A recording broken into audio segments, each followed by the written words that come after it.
Hi hello నమస్తే welcome to hit TV. నేను మీ శ్వేత గంగాధర్. ఈ రోజు అయితే చాలా మాటలు మాట్లాడుకుందాం. ప్రస్తుతం మనతో పాటు ఉన్నారు ప్రముఖ సోషల్ యాక్టివిస్ట్ కృష్ణకుమారి గారు ఉన్నారు. ఒక్కసారి వారి మాటలు తెలుసుకుందాం. మేడం నమస్తే, ఎలా ఉన్నారు?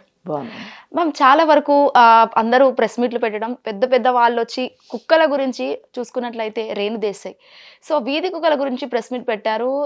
జర్నలిస్ట్ పైన కూడా చాలా వరకు ఆవిడ సీరియస్ అయిన సన్నివేశాలు అయితే ఏర్పడుతున్నాయి. సో వీధి కుక్కల్ని కాపాడండి అని అంటున్నారు, అట్ ద సేమ్ టైం చంపేయండి అని కూడా అంటున్నారు. సో దానికి ఏమంటారు, అసలు కరెక్టేనా? అంటే ఇది కొంచెము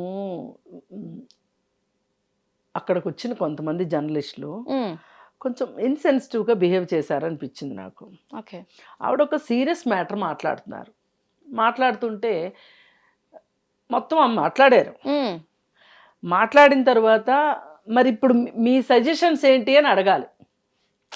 ఓకే, ఇప్పుడు సమస్య ఉంది, వీధి కుక్కల సమస్య ఉంది. ఇది సుప్రీంకోర్టు కూడా దాని గురించి మాట్లాడింది, చాలామంది మాట్లాడుతూ ఉన్నారు. అయితే మరి మీరు ప్రెస్ మీట్ పెట్టారు కదా, పరిష్కారం ఏంటి అని అడగాలి. అంతేగాని మరి మనుషులు చనిపోతేనో, కుక్కల వల్ల మనుషులు చనిపోతున్నాయి కదా, ఇదేమి కోర్టు కాదు ఆర్గ్యుమెంట్ చేయడానికి. ప్రెస్ మీట్ అంటే ఏంటంటే వాళ్ళు ఒకటి చెప్పాలనుకున్నప్పుడు అడగొచ్చు. వాళ్ళు ఏదైనా మాట్లాడంగా అడిగితే అర్థం ఉంది. దాంతో ఆమె ఫ్లేర్ అప్ అయ్యారు. అతను చాలా ఇన్సెన్సిటివ్గా మాట్లాడాడు. ఆమె అదే చెప్తుంది కదా, నేను ఇప్పటిదాకా చెప్పాను కదా, ఇంకా ఏంటి చెప్పేది అన్నట్లు. అయితే ఆవిడేమన్నారంటే, సరే మనుషుల ప్రాణాలు పోతున్నాయి కాబట్టి కుక్కల్ని మనము, అసలు ఇదంతా ఎందుకు ఎక్కడొచ్చిందంటే ఒక 400 కుక్కల్ని చంపేశారు ఇక్కడ తెలంగాణలో. ఎన్నికల వాగ్దానంలో భాగంగా చంపేశారు. దాని గురించి ఆమె పెట్టింది. పెడితే నిజంగా అన్ని కుక్కలు హానికరమా వీధుల్లో అనేది ఆలోచించాలి. అసలు వీటన్నిటికన్నా ముందుగా ఆలోచించాల్సింది ఏంటంటే, ఏదైనా ఒక సమస్య వచ్చింది సమాజంలో అనుకున్నప్పుడు సమస్య పైన వాటి గురించి మాట్లాడుకుంటే ఏం తేలదు.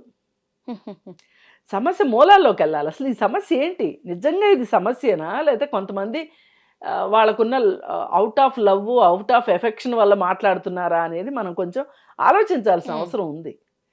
అది ఆలోచించకుండా రూట్ కాజ్కి వెళ్ళామనుకోండి, అసలు కుక్కలు ఇంత ఎందుకు వ్యాప్తి చెందుతున్నాయి అనేది ఆలోచించాలి. అలాగే ర్యాబిస్ గురించి కూడా చాలామందికి కన్సర్న్ ఉంది. అయితే మనం కూడా ఆలోచించాల్సింది ఏంటంటే, అసలు ఈ ర్యాబిస్ వ్యాప్తి గురించి దాన్ని నిరోధించడానికి ప్రభుత్వం తీసుకున్న చర్యలు ఏంటి, ఈ కుక్కల వ్యాప్తికి ప్రభుత్వం తీసుకున్న చర్యలు ఏంటి, ఈ రెండు సరిగా జరిగితే గనక ఈ సమస్య గురించి ఇంత మాట్లాడుకోవాల్సిన అవసరం ఉండదు. ఈ రెండు ఎందుకు జరగలేదు, అసలు మనం ప్రశ్నించాల్సింది ఇక్కడ ప్రభుత్వాన్ని. నిజానికి ప్రభుత్వం చేశానని మొర్రో అని మొత్తుకుంటుంది, కానీ ఈ డబ్బులన్నీ ఎక్కడికి పోయినాయి, మధ్యలో ఎవరు తిన్నారు? మనుషులకి సిగ్గు లేదు, సరం లేదు. నేను అన్నానంటే అవినీతి పరులకి, అందరికీ కాదు, సారీ అందరికి కాదు, అవినీతి పరులైన మనుషులకి సిగ్గు శరం లేదు. ఎందుకంటే వీళ్ళకి కుక్కల డబ్బులు కూడా కావాలి, నోరు లేని జంతువులు కుక్కలు. అలాగే ఇప్పుడు హాస్టల్స్లో పిల్లలు ఉంటారు, అనాథాశ్రమాలు కావచ్చు, ఎస్సీ ఎస్టీ హాస్టల్స్ కావచ్చు, బీసీ హాస్టల్స్ కావచ్చు, ఇలా హాస్టల్స్ ఉంటాయి. ఆ హాస్టల్స్లో పిల్లలకు పెట్టే తిండి దగ్గర కూడా వీళ్ళు తినేసేస్తారు. మీకు తెలియదు ఏముంది? రైట్, ఏమి నేను కొత్తగా కనిపెట్టి మాట్లాడుతుంది ఏం కాదు, అందరికీ మనకు తెలిసిందే కదా. హాస్టల్లో పురుగులు అన్నం వస్తుంది అని చెప్పి ఆ పిల్లలు గొడవ చేస్తూ ఉంటారు. ఉస్మానియా యూనివర్సిటీ పిల్లలు కూడా అడుగుతుంటారు కదా, ఇది వాస్తవం.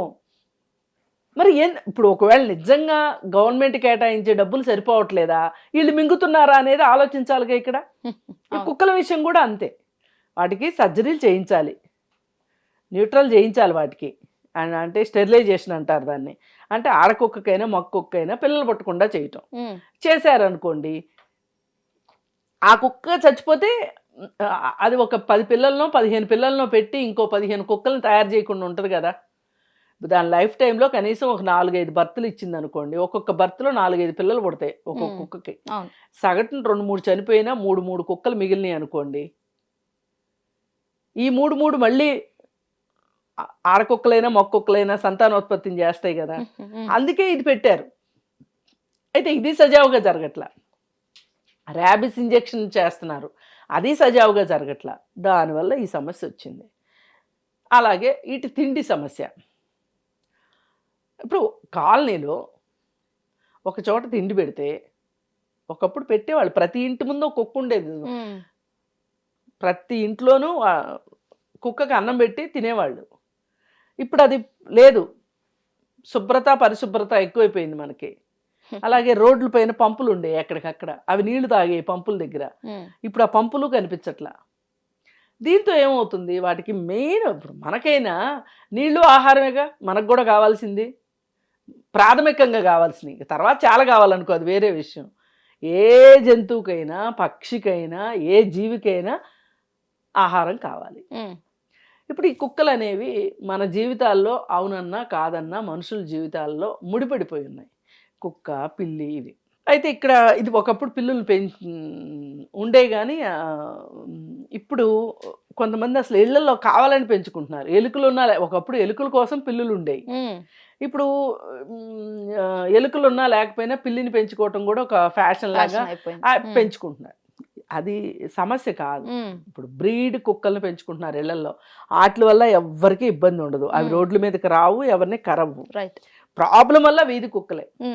ఈ వీధి కుక్కలు దీని గురించి ఒక ప్రణాళిక అయితే అవసరం. దాని గురించి ఆవిడ మాట్లాడింది. ఇట్లా చంపేయడం ఎందుకు? ఆవిడ ఇంకొక ఎగ్జాంపుల్ కూడా ఏం చెప్పారంటే, ఇప్పుడు 10 కుక్కలు ఉన్నాయి అనుకోండి ఒక రోడ్లో. ప్రాబ్లంగా ఉండే కుక్కలు 1, 2 ఉంటాయి.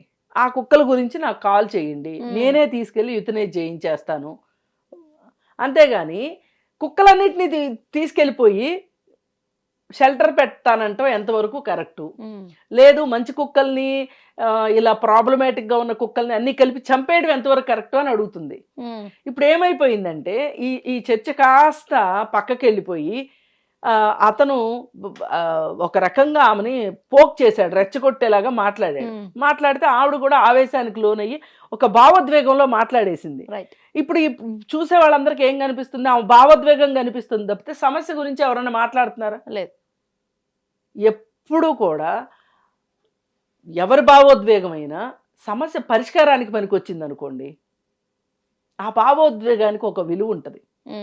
నేనైతే 100% రేణు దేశాయ్ గారి ఉద్దేశానికి, ఆమె వీధి కుక్కల కోసం చేసేదానికి నేను చాలా ఎంపథైజ్ అవుతున్నా. ఓకే, మరి అదే విషయంలో ట్రోల్స్ కూడా ఎక్కువ అవుతున్నాయి కదా మ్యామ్? చేస్తారండి, ఎందుకు చేయరు? మన వాళ్ళకి పనే ఉంది చెప్పండి. ఇప్పుడు ఆమె ఒక సూటి ప్రశ్న వేసిందండి, మరి మనుషులు హత్యలు చేస్తున్నారు, అత్యాచారాలు చేస్తున్నారు, మరి మనుషులందరినీ చంపేస్తున్నావా? ఎవరైతే చేశారో వాళ్ళనే చేస్తున్నాం కదా, మరి కుక్కలు కూడా అట్లాగే చేయండి అని అడుగుతుంది. ఆమె అడిగిన దాంట్లో తప్పే ఉంది. ఇప్పుడు పోయినసారి కూడా ఈ సుప్రీంకోర్టు జడ్జిమెంట్, ఈ చర్చ వచ్చినప్పుడు ఒక డాక్టరు, ఒక లాయరు నాకు గుర్తు అన్నారు ఈ మాట. ఎందుకంటే ఈ దేశంలో జరిగే కుక్క కాటు మరణాల కంటే కూడా అత్యాచారాలు చాలా ఎక్కువ జరుగుతున్నాయి. మనం అత్యాచారాలు చేసే వాళ్ళని ఏం చేస్తున్నాం? మనం డబ్బులు ఉన్నవాడైతే లాయర్ని పెట్టుకొని బెయిల్ తీసుకొని హ్యాపీగా పెళ్ళిళ్ళు చేసుకొని పిల్లల్ని కానీ ఎప్పుడుకో 15 ఏళ్ళకో ఎప్పుడుకో ఒక తీర్పు వస్తే దాని మీద కూడా డబ్బులు ఉన్నోడు ఇంకా పైకి వెళ్తున్నాడు, ఇంకా పై కోర్టుకు వెళ్తున్నాడు. వాడు జీవిత కాలంలో రక్షించబడుతున్నాడు డబ్బులుంటే. డబ్బుల్లో ఉన్నాడు శిక్షలు అనుభవిస్తున్నారు. ఇదే కదా జరుగుతుంది. మరి అలాంటప్పుడు మరి వీళ్ళు సమాజానికి హానికరమైనప్పుడు, కుక్కల హానికరమైనప్పుడు వీళ్ళు హానికరం కాదా అని అడిగింది. అయితే ఇప్పుడు మనకు బాగా డైవర్షన్ పాలిటిక్స్ ఎక్కువైపోయినాయి ఈ మధ్య, చూసాం కదా ఈ మధ్య కాలంలో. అలాగే అయిపోయింది ఇది కూడా. కానీ ఆమె ఒకంత ఎక్కువ ఆవేశానికి లోనయ్యారేమో కానీ ఆమె ఆవేశంలో అర్థం లేని ఆవేశం కాదు అది. ఆమె ఎక్స్ప్లెయిన్ చేయడానికి ట్రై చేస్తున్నారు. ఇప్పుడు మీరు మనుషుల గురించి ఇంత కన్సర్న్ ఉన్నట్టు మాట్లాడుతున్నారు కదా, మరి చాలామంది పిల్లలు తిండి లేక చనిపోతున్నారు, చాలామంది రోడ్ల పైన అడుక్కుంటున్నారు, చలికి బట్టలు లేక ఇబ్బంది పడుతున్నారు, తిండి లేక ఇబ్బంది పడుతున్నారు. అలాంటి వాళ్ళకి మీరు ఏమన్నా చేశారా ఎప్పుడన్నా అంటే సమాధానం లేదు. ఓకే, సమాధానం లేదు. ఇప్పుడు మరి అదే విషయానికి మీరు డిప్యూటీ సీఎం చేశారా అడగండి అని చెప్పేసి జర్నలిస్ట్ కూడా అన్నారు కదా చాలా వరకు. ఇప్పుడు అదే నేను అంటున్నా, అసలు జర్నలిస్ట్ కి ఇప్పుడు డిప్యూటీ సీఎం ఈమె ఎక్స్ హస్బెండ్ అనే కదా అలా అన్నాడు. ఇప్పుడు ఆవిడ అక్కడ కూర్చుని మాట్లాడుతున్నది ఏంటి, మీరు మాట్లాడింది ఏంటి? ఇదే నేను అనింది, రెచ్చగొట్టేలాగా సబ్జెక్ట్ డీవియేట్ అయ్యేలాగా చేసిందే జర్నలిస్టులు, ఆవిడ కాదు. ఆవిడ ఎక్స్ప్లెయిన్ చేయగలిగినంత ఎక్స్ప్లెయిన్ చేశారు. నేను చేస్తున్నా, మనుషులకే కుక్కలకే కాదు మనుషులకు కూడా చేస్తున్నా, నేను సోషల్ సర్వీస్ చేస్తున్నా, నాకు మీరు ఒక్క కాల్ చెయ్యండి, ఓకే నేను రెస్క్యూ చేస్తాను, రీహాబిలిటేషన్లో పెడతాను, వైద్యం చేయిస్తాను. ఇంకా దానికి క్యూర్ అవ్వదు అంటే ఇంకా మందులే లేవు, వైద్యం ఇంకా కష్టము అంటే యూథనైజ్ చేయించేస్తాము.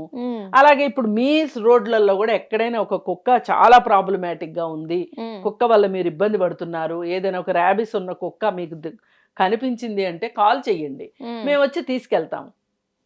వన్స్ ఒకసారి రేబిస్ వచ్చింది అంటే అది తగ్గదు, అందుకని రేబిస్ వస్తే యూథనైజ్ చేసేస్తారు. రైట్. ఇది సమస్య. ఇది దీనికి పరిష్కారం ఎతకాలి కానీ ఆమె ఏ మాట అంటే ఆమె కోపం వస్తుంది. ఇప్పుడు అసలు ఆమె కుటుంబం సంగతి వీళ్ళకి ఎందుకు చెప్పండి, పర్సనల్ ఇష్యూస్ తీసుకురావద్దు కదా. అది అక్కడ జరిగింది.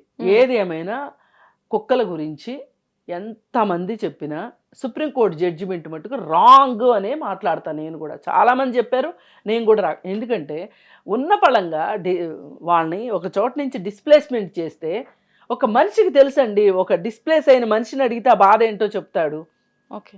ఇప్పుడు కాళేశ్వరం ప్రాజెక్టు, ఇంకో నాగార్జున సాగర్ ప్రాజెక్టు ఇవన్నీ వచ్చినప్పుడు డిస్ప్లేస్మెంట్ జరిగినాయి. ఇప్పుడు పోలవరం ప్రాజెక్టు గురించి కానీ ఈ డిస్ప్లేస్మెంట్ అంటే ఏంటి, ఇప్పుడు వాళ్ళ ఊర్లో ముంపుకు గురవుతున్నాయి అనుకోండి, ఆ ఊర్ల నుంచి వాళ్ళని వెళ్ళిపోమని చెప్తారు, వెళ్ళిపోయి మీకు వేరే చోట ఇంకొక ఊరు కడతాము అక్కడికి వెళ్ళండి అని చెప్తారు. ఏదైనా ఇప్పుడు కొంతమంది మానసికంగా ఏమనుకుంటారు, నేను పుట్టిన ఊరు గురించి, నేను చూసిన చెట్టు గురించి, నేను ఏ చెట్టు కింద కూర్చున్నాను, ఏ స్కూల్కి వెళ్ళాను, ఎవరు ఫ్రెండ్స్తో ఆడుకున్నాను, మా ఇల్లు ఎలా ఉంది, ఇలా ఆలోచించే వాళ్ళు ఒక ఒత్తిడికి గురవుతారు. ఒక మనిషి ఆలోచించగలిగిన మనిషే ఇంత ఒత్తిడికి గురవుతున్నప్పుడు నోరు లేని మూగజీవాలు ఎంత ఒత్తిడికి గురవుతాయి. వాటన్నిటిని తీసుకెళ్లి మూకుమ్మడిగా అంటే ఇక్కడ సుప్రీంకోర్టు జడ్జిమెంట్ రాంగ్ అంటారు కంప్లీట్. ఖచ్చితంగా రాంగ్. అది తెలీదా అసలు సుప్రీంకోర్టుకి జడ్జిమెంట్ ఎలా ఇవ్వాలో తెలీదా అసలు? ఏమండి ఎన్ని జడ్జిమెంట్లు రాంగ్ జడ్జిమెంట్స్ వస్తున్నాయి ఈ మధ్య కాలంలో, దానిలో ఇది కూడా ఒక భాగమే. ఎందుకంటే అది సాధ్యం కాదు. ఇప్పుడు నువ్వు ఢిల్లీలో 10 లక్షల కుక్కలు ఉన్నాయని చెప్తున్నారు. ఈ 10 లక్షల కుక్కల్ని తీసుకెళ్లి ఇంత పెద్ద ఢిల్లీలో 10 లక్షల కుక్కలు స్ప్రెడ్ అయ్యి బతకటం ఈజీనా? మనం తీసుకోవాల్సిన జాగ్రత్తలు తీసుకుంటే ఈ 10 లక్షల కుక్కల్ని తీసుకెళ్లి ఒక చోట షెడ్లేసి పెట్టి 10 లక్షల కుక్కలకి ఒక చోట వంట చేసి పెట్టడం అంటే అంత ఈజీయా? రైట్, అవును.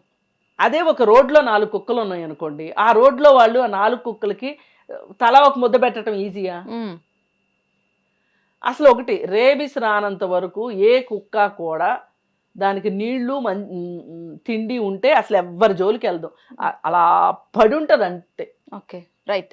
మనుషులతో చాలా ప్రేమగా ఉంటుంది. అసలు మనుషులతోటి బాగా రిలేట్ అవ్వగలిగి ఒక రకంగా మాట్లాడకపోయినా మాట్లాడినంత పని చేసి చేయగలిగే, అంటే భావోద్వేగాల పరంగా నేను చెప్తున్నా, అటాచ్ అయిన జంతువు ఏదైనా ఉందంటే కుక్కే. రైట్. అందుకని మనము వీలున్నంత వరకు కుక్కలకి అవి ఎక్కడున్నాయో అక్కడ వాటికి సహాయ సహకారాలు అందిస్తే ఈ సమస్యలు ఉండవు. హిట్ టీవీ యాప్, ఇందులో short news, live news, entertainment shows, movies, digital magazines తో పాటు మీ జిల్లా వార్తలను కూడా ఫ్రీగా చూడొచ్చు. ఇంకెందుకు ఆలస్యం, వెంటనే హిట్ టీవీ యాప్ ని డౌన్లోడ్ చేసుకుని ఫ్రీగా ఎంటర్టైన్మెంట్ పొందండి. Hit TV app. Hit TV app. Please download hit TV app. Hit TV app ని ఫ్రీగా డౌన్లోడ్ చేసుకుని ఎంజాయ్ చేయండి. మీకు నచ్చిన ఎంటర్టైన్మెంట్ కోసం హిట్ టీవీ యాప్ ని ఫ్రీగా డౌన్లోడ్ చేసుకుని ఎంజాయ్ చేయండి. హిట్ టీవీ యాప్ ని డౌన్లోడ్ చేసుకుని ఆస్వాదించండి, ఆశీర్వదించండి. ఇంతమంది సెలబ్రిటీలు హిట్ టీవీ యాప్ ని డౌన్లోడ్ చేసుకోండి అని చెప్తున్నారంటే ఎంత మంచి యాప్ ఆలోచించండి. అమెరికా అమెరికాలో చదవాలనుకునే వాళ్ళకి విశ్వసనీయమైన పేరు మన శౌర్య కన్సల్టెన్సీ. UK లో 1 year masters. 2 years work permit up to 5 years visa. Contact Saurya Consultancy. Contact 89851 89851.